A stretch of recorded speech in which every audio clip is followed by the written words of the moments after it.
you wrote in a recent update, the Fed has a dual mandate to maintain price stability and reduce unemployment. These two goals are not complementary in the short run, as economists wrongly once assumed.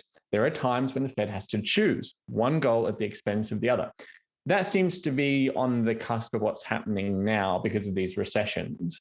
Which one will they choose? I think that's the right way to frame it. And they're going to fight inflation, even if unemployment goes up a little bit. Now, their advantage at the moment is that inflation is, if not quite out of control, dangerously close to being out of control. It's 8.6% in the United States, highest in over 40 years. And it wasn't a 1 month anomaly. It's 2021 was 7% for the full year. You go through the months in 2022, it's whether it's 8.4, 8.2, 8.6, it's been running at a very hot level and in danger of getting worse. So they've got to fight the inflation. That's clear.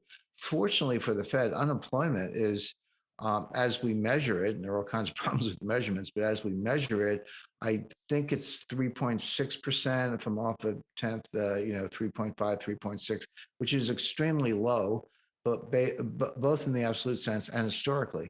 So the Fed they're going to have to make the trade-off. They're going to have to fight inflation and watch unemployment go up. That is going to happen.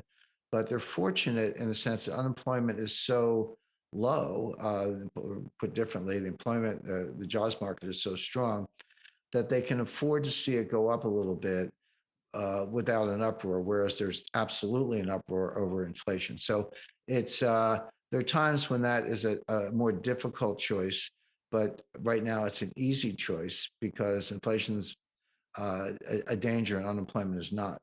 Now, what is much more difficult about that trade-off is that what I just described is where we are right now, and it's very easy to forecast Fed policy. They're going to raise rates again at the end of July, again in September, again in November, whether it's 75 basis points or 50 basis points. I always say it's easy to forecast the Fed because they actually tell you what they're doing. All you have to do is listen and believe them.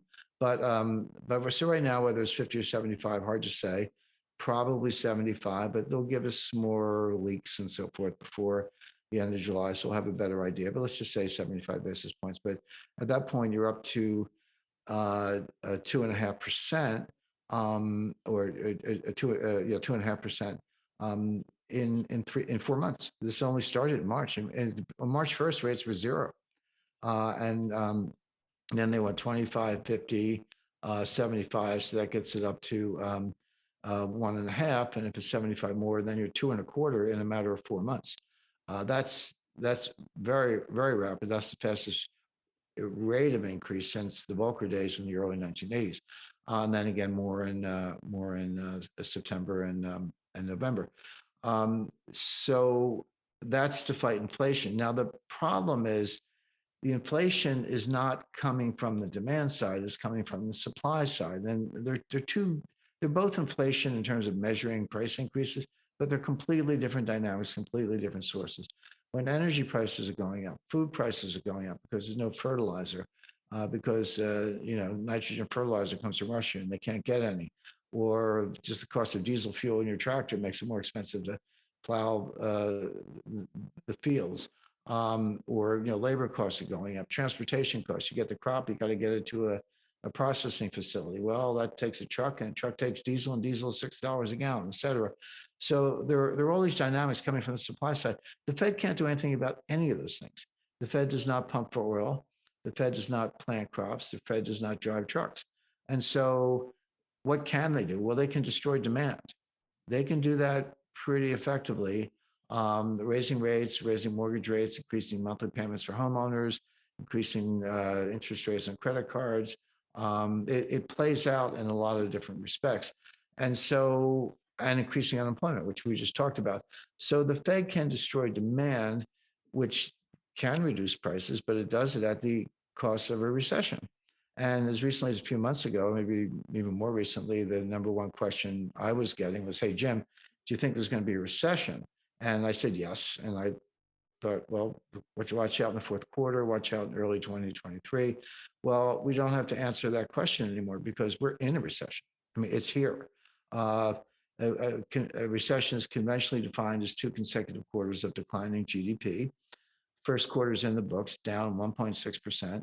Second quarter is closed. We will not have a government number on that until the end of July. Of course, second quarter is over June 30th, but we won't have the official number until the end of July. But we have a pretty good estimate from the Federal Reserve Bank of Atlanta, and their latest estimate, including some good export numbers that came out very recently, shows down 1.9%. Well, sorry, down 1.6, down 1.9. There's your 2 consecutive quarters of decline in GDP. Now, it's not the end of the world. It's not a financial crisis, but that is a recession. We're probably in one right now, almost certainly in a recession. And so then the question isn't, will there be a recession because we're in one? The question is, how bad will it get? And the answer is it could get much, much worse. So you have this phenomenon. We just said, okay, the Fed, between employment and inflation, they're going to raise rates to fight inflation.